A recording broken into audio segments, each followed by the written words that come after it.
Hello, welcome back to the third and final painting video in this Styx painting series. I am Big Dano Paints, your host. There is a very quick video coming up at you. It's about 20 minutes or so. It is entirely focused on the painting of the base.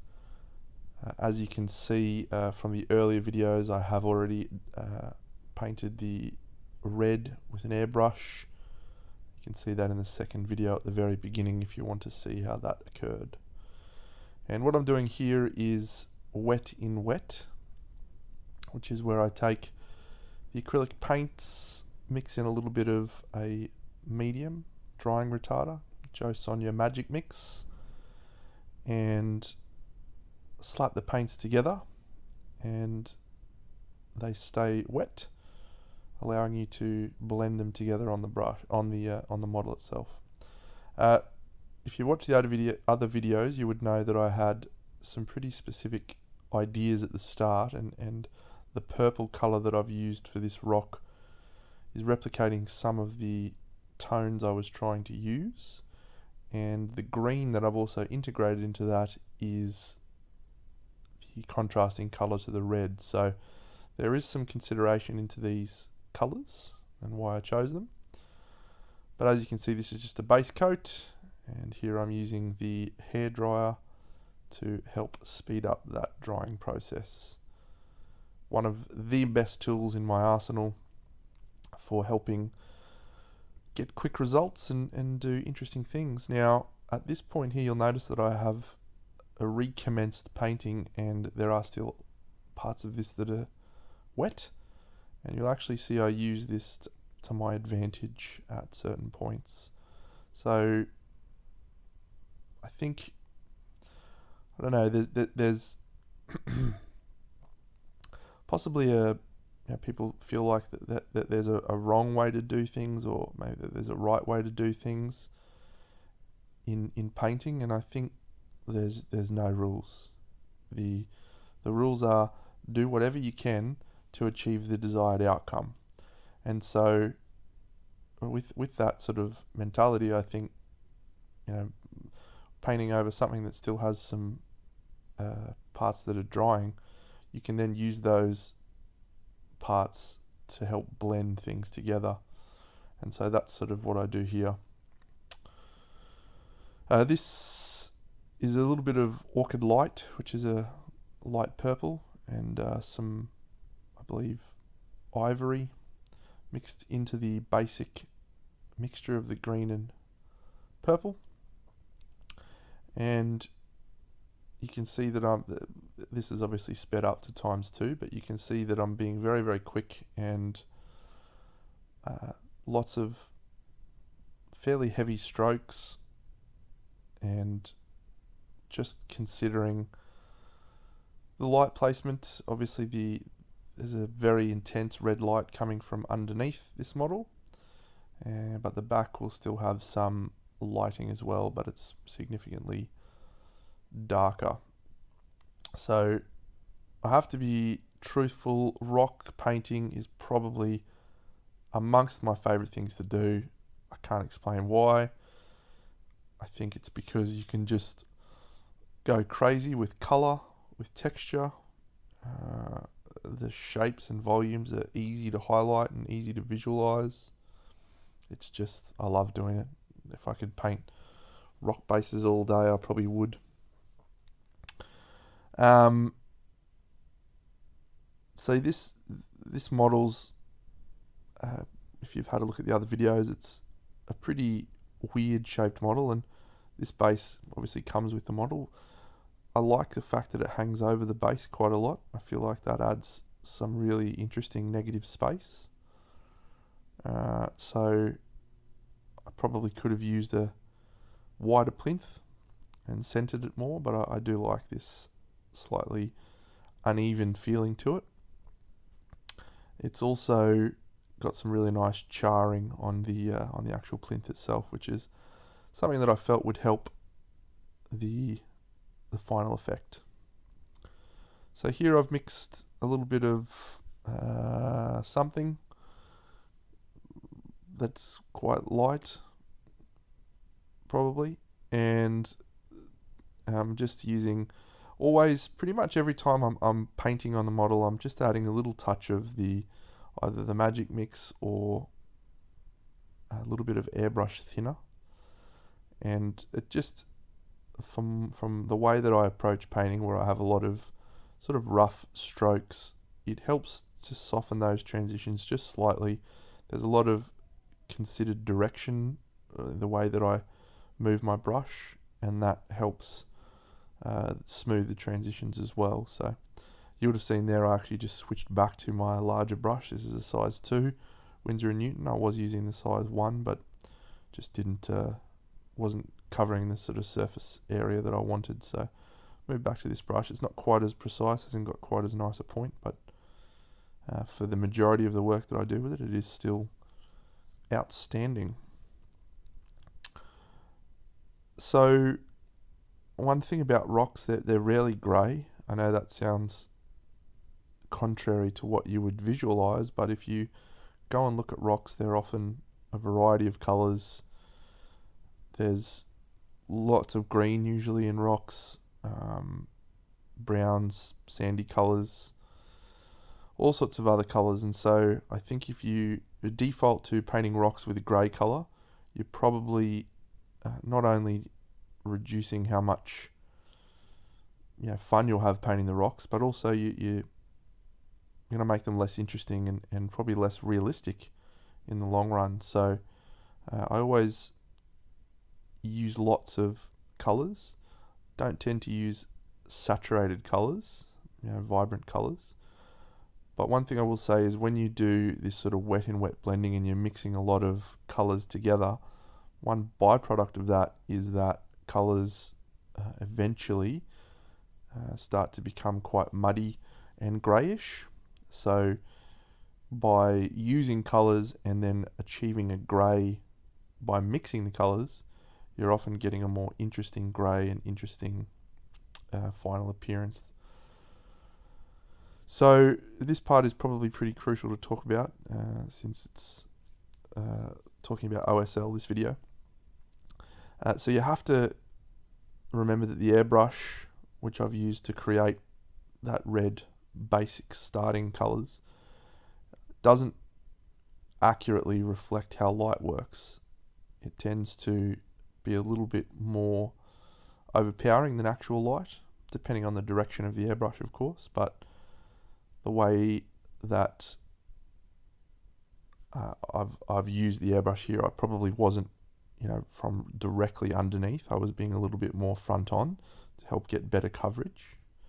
So you need to go back in and first of all add the shadows back, which was one of the first stages I did, and then you also need to add some highlights on top of that to show where the light would be hitting on the top. So you can see I've done that. All right, here we go. So this is probably something I didn't get to spend as much time on as I would have liked to in the last video, explaining the process, so I get a little bit more time to do it here.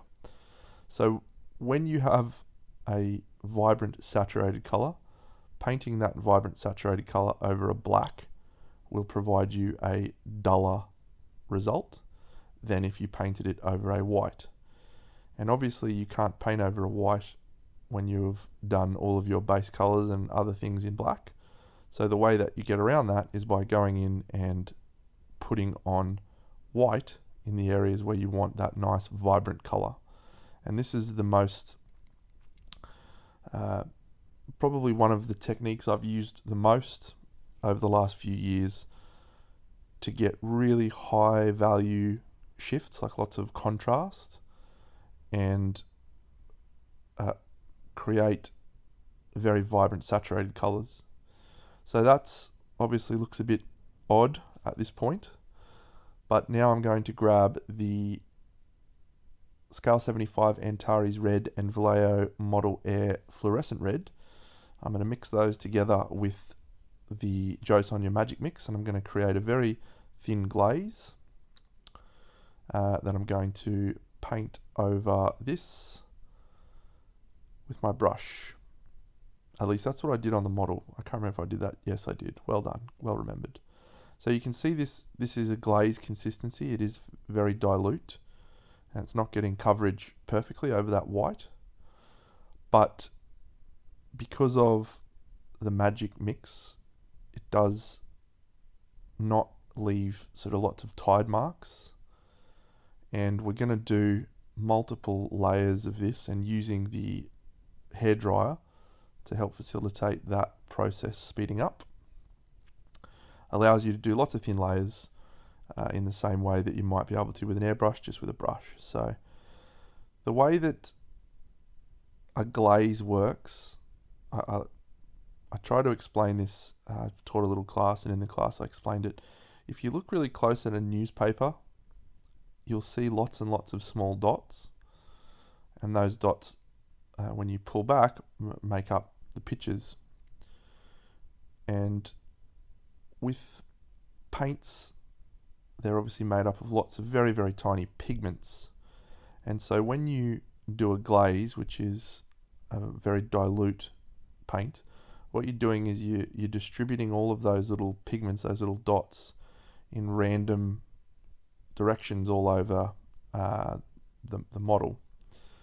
Now, if you don't use a medium, what happens is as the water dries, you get all of the pigments accumulating on the exterior of where the water would dry, and creating that little tide mark where all of the pigment accumulates. Whereas when you use a medium, because the paint floats more evenly through there and doesn't evaporate in the same way that water does, you don't tend to get those same tide marks. So that's one of the reasons for using the medium in this sort of process. So the second, so when you've got all these little dots going over this surface, what it's actually doing is it's tricking your eyes, because if you remember that newspaper, the further back you look at it, the more it looks like one consistent picture. So these little dots of pigment are replicating the same effect, and that's how a glaze works at smoothing out rough transitions, is smoothing out sketchy lights and shadows. So the airbrush is another way of doing exactly the same thing, and in many ways is obviously quicker, but it also doesn't have quite as much control unless you're an absolute rock star with an airbrush. So you'll see I do come back in and do some airbrushing with this very soon, but for now I'm using the brush to build up those lights and smoothing those transitions just with the glaze. So the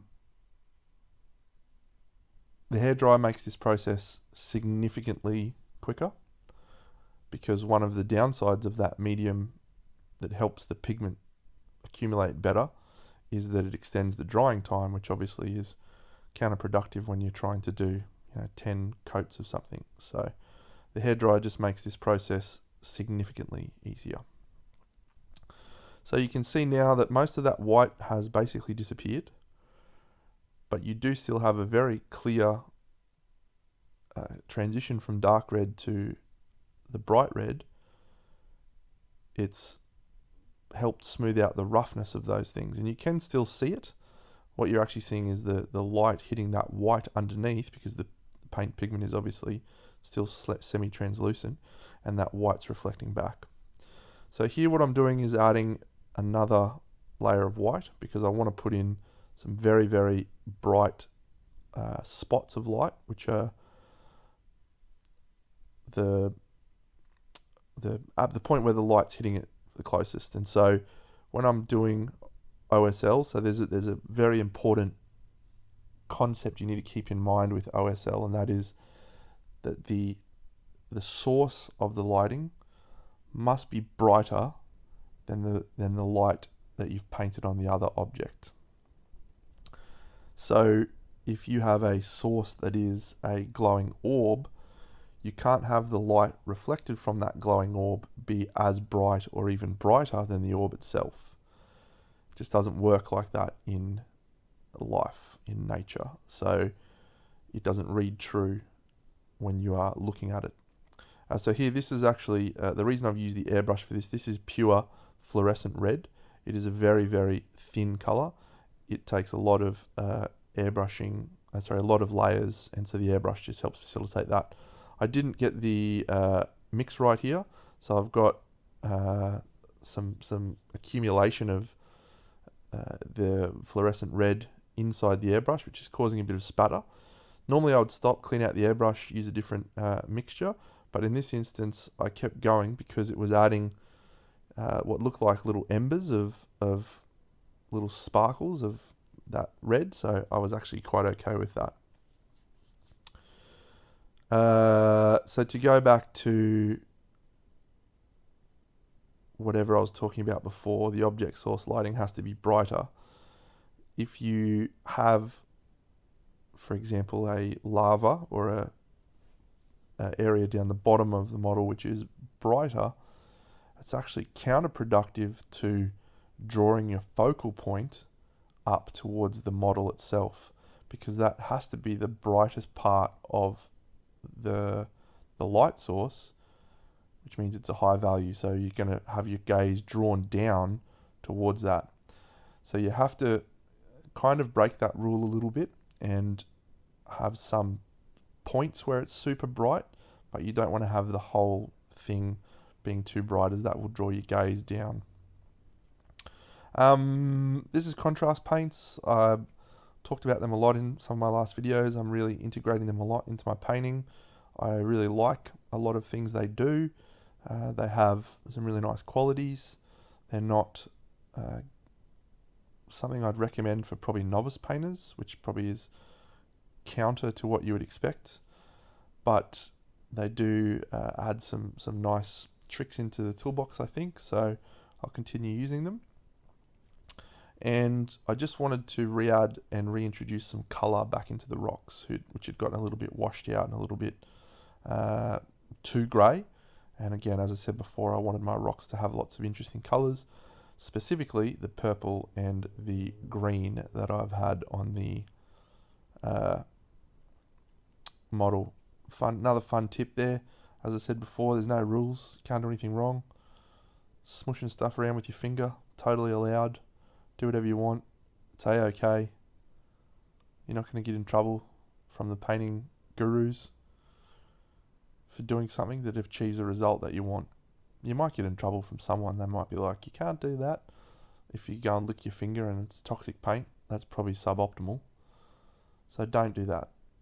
But do whatever you want. But don't swallow paint, that's toxic.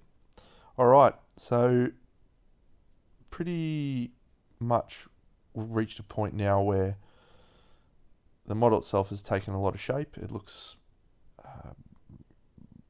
convincing as a light. So what I'm doing now is just, as I said before, I don't want it to be overpoweringly red down here. Overpoweringly bright. So I just need to add a little bit of darkness back into this. I'm using the fluorescent red through the brush here just to help clean up those areas. But I am then going to add the dark red and just bring a little bit of darkness back so that this whole area doesn't completely overwhelm the model, which it is easy to do. So this hairdryer's got to work out here. I think if you didn't have the hairdryer, this process would have taken probably 2 hours. As it is, it took me about 40 minutes. So super cool.